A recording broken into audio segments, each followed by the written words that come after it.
The office was quiet, except for the sound of my fingers tapping on the keyboard. The clock on the wall showed that it was almost 11 at night, and I knew I was the last one to leave. It wasn't uncommon for me to stay late, but somehow, tonight felt different. The building was quieter than usual, and the air felt heavy, almost oppressive. I closed my laptop, packed my things into my bag, and stood up. As I stepped out of the office, the hallway was completely empty. The lights were off, except for the ones illuminating the path to the elevator. I pressed the button and waited in silence. When the elevator doors opened, a chill ran down my spine, but I tried to shake it off. It was just fatigue playing tricks on me. I descended to the underground parking lot, where the air felt even heavier. As I walked toward my car, I heard a voice behind me. "Working late, huh?" I quickly turned around and saw a man in uniform, wearing the building's security logo on his chest. He seemed friendly, smiling casually. It was a face I vaguely recognized, probably someone I'd seen before but never really spoken to. "Yeah, you know how it is," I replied, trying to mask my discomfort. "The parking lot gets a little creepy at this hour. Want me to walk you to your car?" I hesitated for a moment, but the offer seemed reasonable. It wasn't unusual for the building's security to offer this kind of help. Besides, the idea of not walking alone through the empty lot sounded reassuring. "Sure, I appreciate it," I said, forcing a smile. We walked side by side through the almost deserted parking lot. I still felt slightly uneasy, but I tried to relax. "It's just the security guard," I thought.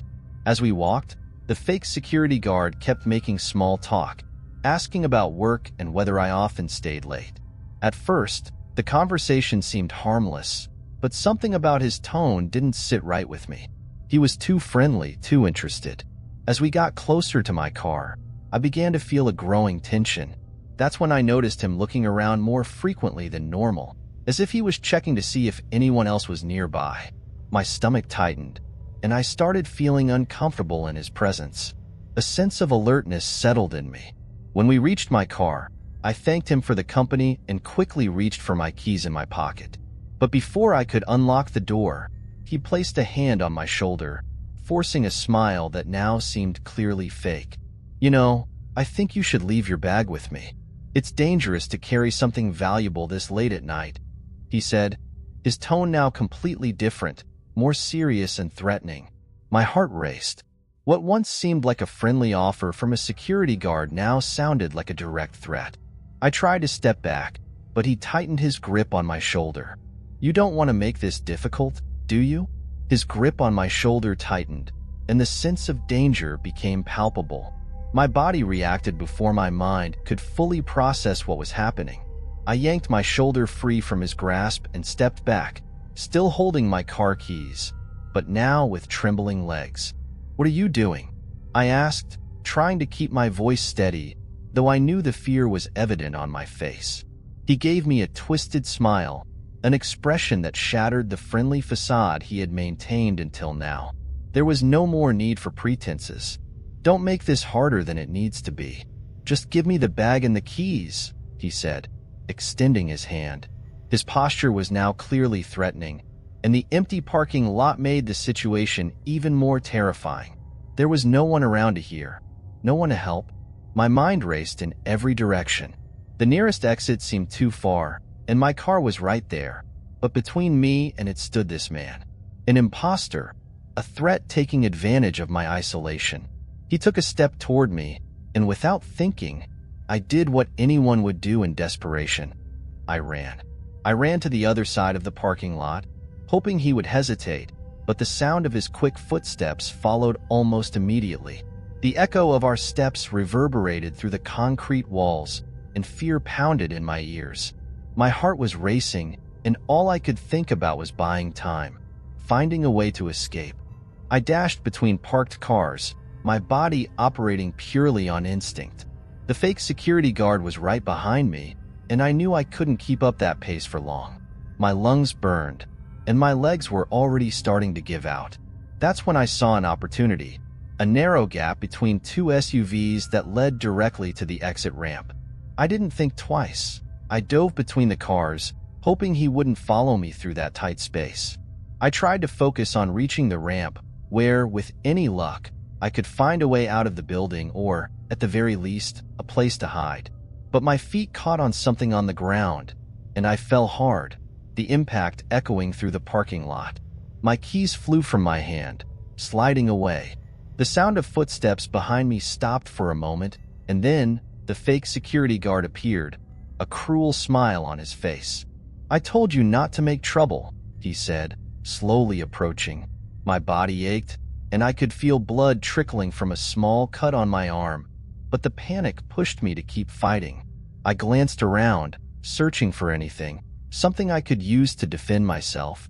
My eyes landed on a tire iron left under one of the cars, and without hesitation, I reached for it.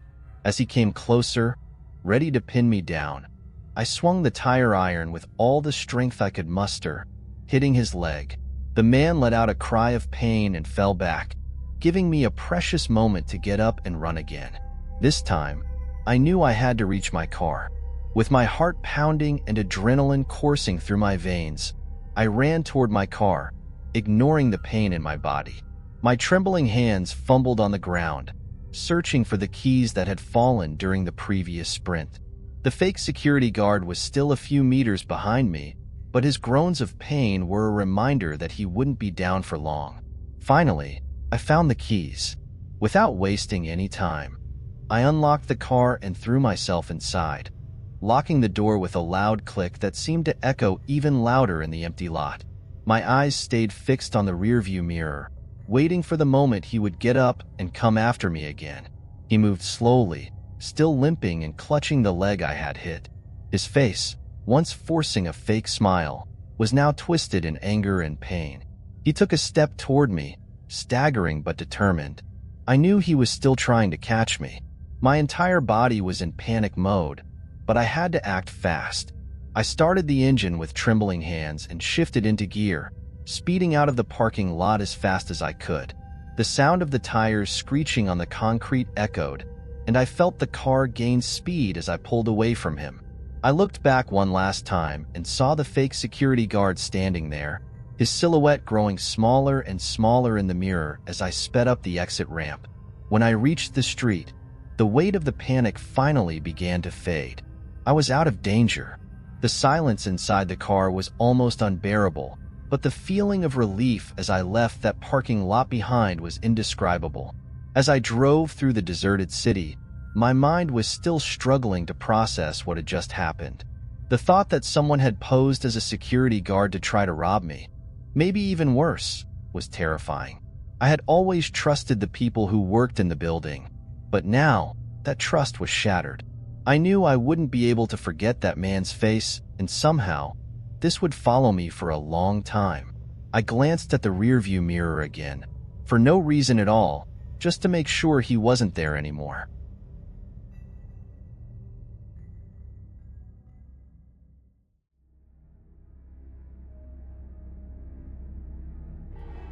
The cold wind was blowing hard as I parked the car in front of my house. The sky was heavy, covered in dark clouds promising more snow through the night. After a long day at work, all I wanted was to get inside, warm up, and disconnect from the world.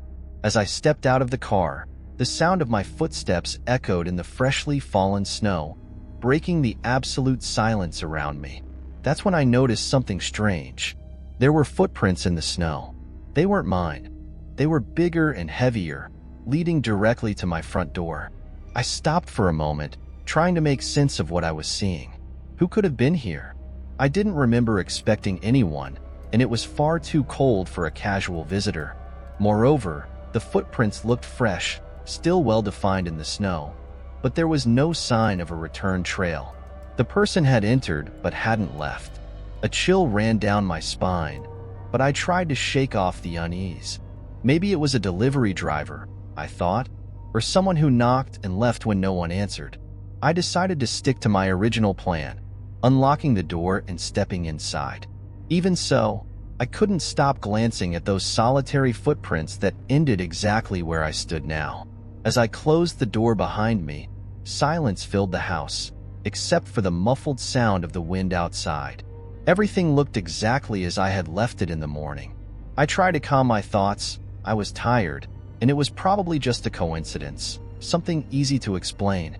But as I took off my boots and looked around, the unease wouldn't leave me. I decided to check the house. I went upstairs and checked the rooms one by one, making sure the windows were closed and everything was in place. No surprises. But when I returned to the ground floor and entered the kitchen, something made my heart race. The back door was slightly ajar, and I knew I had locked it before leaving this morning. I gripped the handle cautiously and pushed the door open.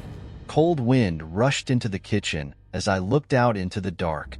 There was something deeply unsettling about that sight.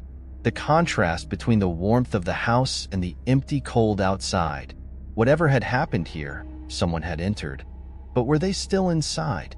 My breathing became heavier as I slowly closed the back door, trying my best not to make any noise. Something was definitely wrong, and questions began swirling in my mind. Who could have entered? And why? I glanced at the phone on the kitchen table, hoping to reassure myself by calling someone, but when I picked it up, I realized there was no signal. My heart began to pound. I tried convincing myself it was just the bad weather, but the nervousness began morphing into a sense of imminent danger. The house, which had always been my safe haven, now felt hostile, as if I was being watched. A soft sound from upstairs made my body freeze in place. It was a faint noise, as if someone was trying to move quietly. I grabbed a knife from the kitchen counter, holding it tightly. It wasn't the best weapon, but it was all I had. I started making my way up the stairs, the tension growing with every step. The sound of the faint footsteps continued. My fear was growing, but I needed to confront whatever it was. I wasn't going to be at the mercy of the unknown. When I reached the top of the stairs, the house was immersed in shadows. The silhouettes of trees outside were casting eerie shapes against the walls, making the place feel even more unsettling. As I approached the bedroom, I saw a shadow quickly move behind the door. Fear surged through my chest, but I still pressed forward, trying to keep calm.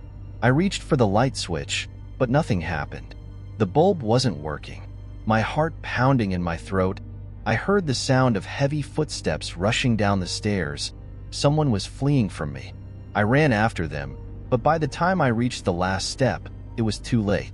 The front door was wide open. The cold air violently entered through the opening, bringing with it a terrifying sight. The footprints were back, but this time, they were leading away from the house, disappearing into the dark night. The intruder had escaped, but the question that kept gnawing at me was, had they really left, or were they still lurking nearby, waiting for another moment to strike? I slammed the front door shut harder than I intended, locking it quickly. The house was colder than before, and the silence that followed was deafening. I looked once more at the footprints in the snow outside. They led straight toward the forest in the distance, vanishing among the trees. A mix of relief and terror washed over me. On the one hand, the person had left, but on the other, the feeling of being watched still clung to me. I cautiously walked through the house again, checking every room, making sure the doors and windows were locked. The tension still pulsed in the air, and my nerves were on edge. Once I convinced myself that the intruder was no longer inside, I realized I couldn't just ignore what had happened. I needed to understand who this person was and why they had come to my home. I grabbed my coat and headed out the back door, following the footprints. The snow kept falling, slowly covering the marks on the ground. I hurried, following the trail leading toward the forest. The cold wind bit at my skin, but my mind was focused on one thing: finding out who had entered my house. As I neared the tree line, the footprints began to fade. There was only a short distance left before the trail would disappear completely. That's when I noticed something strange. The footprints simply stopped, in the middle of the snow, without any indication of where the person had gone. I looked around, confused. It was as if the intruder had vanished into thin air. The silence in the forest was overwhelming. For a moment, I stood there, trying to comprehend what was happening. No sound except the wind. No movement. Just me and the feeling that something terrible was about to happen. The snow was falling harder now, making it difficult to see. Suddenly, I heard a crack behind me. I turned quickly, my eyes widening as I saw a hooded figure standing just a few meters away. The intruder had followed me. I wasn't the one hunting, but the one being hunted. Before I could react, he advanced, and terror flooded me. Everything happened too fast. 1 second, he was a safe distance away. The next, he was close enough to grab me. In a panic, my hand found a piece of wood on the ground. Without thinking, I raised it and struck the man with all the strength I could gather. The impact made him stumble, but he didn't fall. A growl escaped his mouth, and then he turned and fled into the forest. I was panting, my heart beating uncontrollably. I knew this wasn't over yet. He could come back at any moment. I had to get out of there. Still shaking, I rushed back to the house, making sure to lock all the doors and windows. Every sound outside sent my nerves on edge, but I knew I had to keep calm. I grabbed my phone, and to my surprise, the signal had returned. I called the police and explained the situation as quickly as I could. They promised to send a patrol immediately. While I waited, my mind was racing. Who was that man? What did he want with me? The thought that he had been watching my movements, waiting for the right moment to strike, made me feel sick. I looked out the window and saw the lights of the police cars approaching, bringing a temporary sense of relief. When the officers arrived, I explained everything again.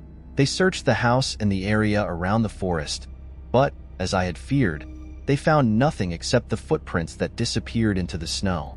The intruder seemed to have vanished as quickly as he had appeared. Still, the presence of the police gave me some comfort. After they left, I sat in the living room, staring into the void. The house, which had always been a place of safety, now felt like the setting of a nightmare.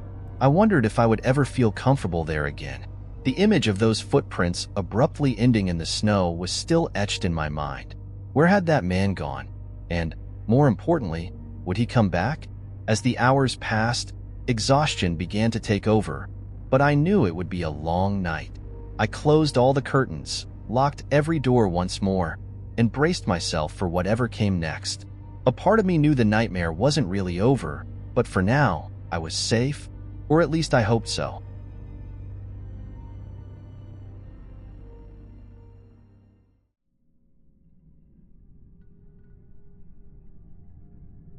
The road seemed endless. The darkness surrounding the asphalt was impenetrable, broken only by my car's headlights. I had been driving for hours, and the sleepiness was starting to weigh on my eyelids. My body was tired, but the idea of getting home was what kept me going. The silence inside the car was almost as suffocating as the emptiness outside. The last time I had seen another car on the road had been quite a while ago, and the radio, which used to be my companion, was now silent, picking up only static. My hands gripped the steering wheel tightly as I tried to focus on the details of the road ahead. There was something unsettling about driving at night on such deserted roads. Every shadow seemed to stretch and take shape, as if the darkness were alive. I decided I needed a break. If I kept going like this, I might fall asleep at the wheel. The first opportunity to stop, I would take it. That's when I saw a sign. A worn-out gas station appeared in the distance, with a dim, flickering light above one of the pumps. It looked abandoned, but it would be enough to stretch my legs and maybe get some fresh air. I slowed down and turned into the gas station's lot. The first thing I noticed was the state of decay. The fuel pumps were rusted, covered in dust, and the convenience store looked like it had been closed for a long time. Even so, I parked near one of the pumps and turned off the engine. The silence, which had kept me alert before, now felt overwhelming. As I opened the car door, the cold night air hit my face, giving me a brief sense of relief. As I stretched my arms and looked around, I saw it. An old van, with faded paint and dark windows, was parked not far from me. It was motionless. There didn't seem to be anyone inside, but something about it made me feel uneasy. I tried to shake off the feeling, telling myself it was probably just another traveler resting, like me, but the uneasiness lingered. Maybe it was the fact that the place seemed completely deserted. Yet there was that van, sitting like a silent sentinel. I tried to ignore the sensation and headed to the bathroom next to the closed store. As I walked, I felt a strange pressure in my chest, as if I were being watched. I quickly returned to the car, constantly glancing in the van's direction. Something told me there was more to this than it seemed. I got back in the car, trying to shake off the sense of unease, but it felt like something had settled in my mind and wouldn't let go. I was ready to start the engine and get back on the road when I glanced at the van again. Nothing had changed. It remained still, but the discomfort only grew stronger. I tried to convince myself I was just tired, that my body and mind were exhausted after so many hours of driving. Maybe it was just paranoia brought on by the night's solitude and the isolation of the place. I turned the key in the ignition, and the engine purred softly. As I looked in the rearview mirrors, I could still see the van, parked in the same spot. I took a deep breath and drove back onto the road, forcing myself to forget about the incident. But as I drove, the feeling of being watched didn't go away. I kept my eyes on the road, trying to suppress the growing anxiety, but something inside me kept forcing me to check the mirrors frequently. That's when I noticed. The van, which had been parked before, was now behind me. The dim glow of its headlights in the distance confirmed my suspicions. At first, I thought it was a coincidence, that the driver was simply getting back on the road too. But as the minutes passed, the distance between us began to shrink. Every turn I made, the van did the same. The discomfort started to transform into a suffocating sense of imminent danger. My hands started sweating as I gripped the steering wheel tighter. I tried to stay calm, but my heart was pounding. I looked again in the rearview mirror and saw that the van was closer than before. A wave of panic washed over me. This was real. That van was following me. The deserted road, the isolation, everything now felt like a trap I couldn't escape from. I sped up a little, hoping to shake off the pursuer, but the van kept pace, matching my speed. What was happening? Why would someone be following me on such a desolate road? My mind raced, searching for explanations, but none of them made sense. Every scenario I imagined ended badly, and with every turn I made, the van seemed to follow, like an unrelenting shadow. My anxiety was at its peak, and I knew I had to do something. I glanced at the fuel gauge and realized I was running low. My heart sank. There was no way of knowing how far the van would go or how long I could keep them at bay. Desperation began to take hold, and I realized I was dealing with a much more dangerous situation than I had imagined. I had to think fast. The fuel was running low, and the van showed no signs of giving up. The road ahead was straight, with few options for exits, and the darkness around me seemed to close in even more. The van was dangerously close now, its headlights illuminating the inside of my car. I knew I couldn't keep this pace for long. The only option was to try to lose the pursuer, but on a deserted road, that seemed like an impossible task. Suddenly, I spotted a sign indicating a dirt road up ahead. Without thinking twice, I swerved the wheel sharply and turned onto the dirt road. The car jolted violently as it left the pavement, and dust rose behind me like a veil. I tried to accelerate, but the uneven ground made the car lose traction, slowing me down. I looked in the rearview mirror and saw the van had made the turn too, still closely following me. They were determined to catch me. The dirt road seemed endless, and with every jolt of the car, my heart raced faster. I was trapped in a maze with no way out, and the van wouldn't leave me alone. Then I realized they were trying to box me in. The van was speeding up, coming closer on one side, as if trying to force me off the road. My fear turned into absolute panic. If I didn't act quickly, they would catch me. With my heart pounding and my hands trembling on the wheel, I made a decision. If I stayed on this road, the van would eventually corner me. It was time to try something risky. I took a deep breath and, in a sudden move, slammed on the brakes and jerked the wheel to the right. The car skidded violently on the dirt road, making a deafening screech as tires burned and rocks were flung everywhere. The van, which had been right behind me, had no time to react. For a moment, everything seemed to move in slow motion. I saw the van trying to brake, but it was too late. I watched it skid, lose control, and with a shrieking noise, it veered off the road and headed straight for the embankment. I didn't wait to see what happened next. I took advantage of the moment and hit the gas again, trying to regain control of my car. The wheels spun for a moment, but I managed to get traction and speed away, leaving the van behind.